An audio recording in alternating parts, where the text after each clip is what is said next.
नमस्कार, मैं हूं पुष्कर चौहान। क्या मानसून सत्र में अब की बड़ा सियासी फेरबदल देखने को मिल सकता है एनडीए और इंडिया गठबंधन में?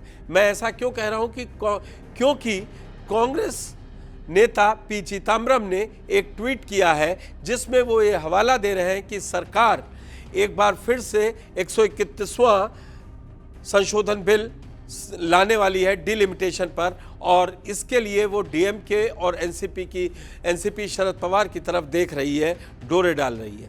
क्या है? क्योंकि ये संशोधन बिल संविधान संशोधन बिल है तो इसके लिए 2/3 बहुमत होना चाहिए, 360 सीटें होनी चाहिए सदन के अंदर। और अब अप्रैल में जब ये बिल गिर गया था और इस समय बड़ा फर्क है क्योंकि टीएमसी टूट चुकी है और शिवसेना उद्धव ठाकरे टूट चुकी है, उनके साथ और उनके 20 सांसद अब बीजेपी के साथ खड़े हैं, एनडीए के साथ खड़े हैं। लेकिन इस पर जो सियासत है वो अब इंडिया गठबंधन के अंदर ही देखने को मिल रही है।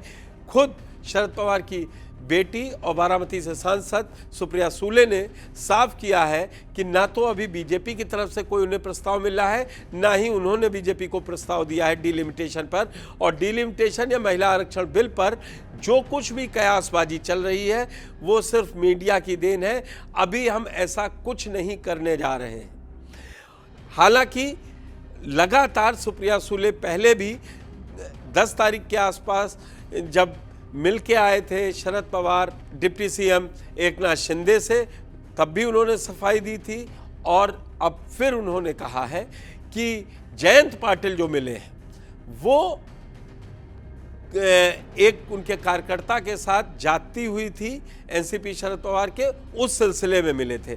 लेकिन जानकार कह रहे हैं कि ये मुलाकात अब एक तरह से मनाने की कोशिश चल रही है कि शरद पवार की पार्टी या तो मुद्दों के साथ समर्थन दे दे इस मुद्दे पर डिलिमिटेशन पे और सरकार का काम बन जाए। लेकिन अभी इसमें पेश काफ़ी है। और पहले तो आप सुनिए सुप्रिया सुले ने आज उस ट्वीट आने के बाद क्या क्या कहा।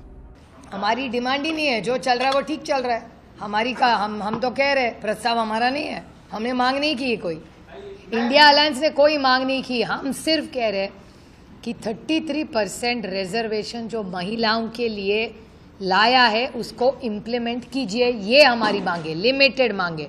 डिलिमिटेशन की कोई भी मांग इंडिया अलायंस ना एनसीपी एसपी ने की है, हमारी कोई मांग नहीं है।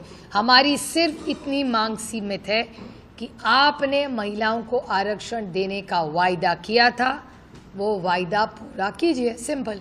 पिछला सेशन जब हुआ था पार्लियामेंट का, वो जो बजट सेशन था, बजट सेशन में असद भाई, सुप्रिया सुले और अरविंद सावंत जी को किरण रिजिजू ने बुलाया था।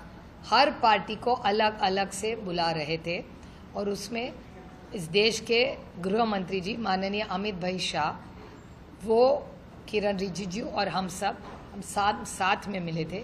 उन्होंने हमें एक प्रस्ताव रखा जिसके बारे में बाद में हम सब ने इंडिया अलायंस की बैठक में, मैंने और अरविंद जी ने भी, जो प्रस्ताव हमें भारतीय जनता पार्टी और एनडीए अलायंस से आया उसके बारे में चर्चा की। फिर खड़गे जी के नेतृत्व में हमने माननीय अमित भाई शाह और सरकार को खत लिखा कि भैया हम सबको आप अलग अलग बुला लीजिए, हमारी विनती है। तो आपने सुना कि सुप्रिया सुले साफ कर रही हैं, अभी वो कुछ नहीं कह सकती। वो ये भी कह रही हैं अगर सरकार मांग लेती है तो वो बिल पे समर्थन दे सकती हैं, लेकिन अभी कुछ कहने की हालात में, मतलब स्टेज पे नहीं है। अब राजनीति भी यहीं से शुरू हो रही है, क्योंकि एक बार फिर से चर्चा उठी थी कि शरद पवार गुट के जो सांसद हैं लोकसभा के, वो चाह रहे हैं कि एनडीए में जाया जाए, एनडीए के साथ चले जाएं। और वहाँ पर रोहित पवार, शरद पवार के भतीजे, और उनमें ये सामंजस्य नहीं बैठ पा रहा है कि क्यों जाएं और क्यों ना जाएं। सरकार भी यही चाह रही है कि एक बार बात बन जाए, लेकिन देखते हैं क्या होता है। धन्यवाद।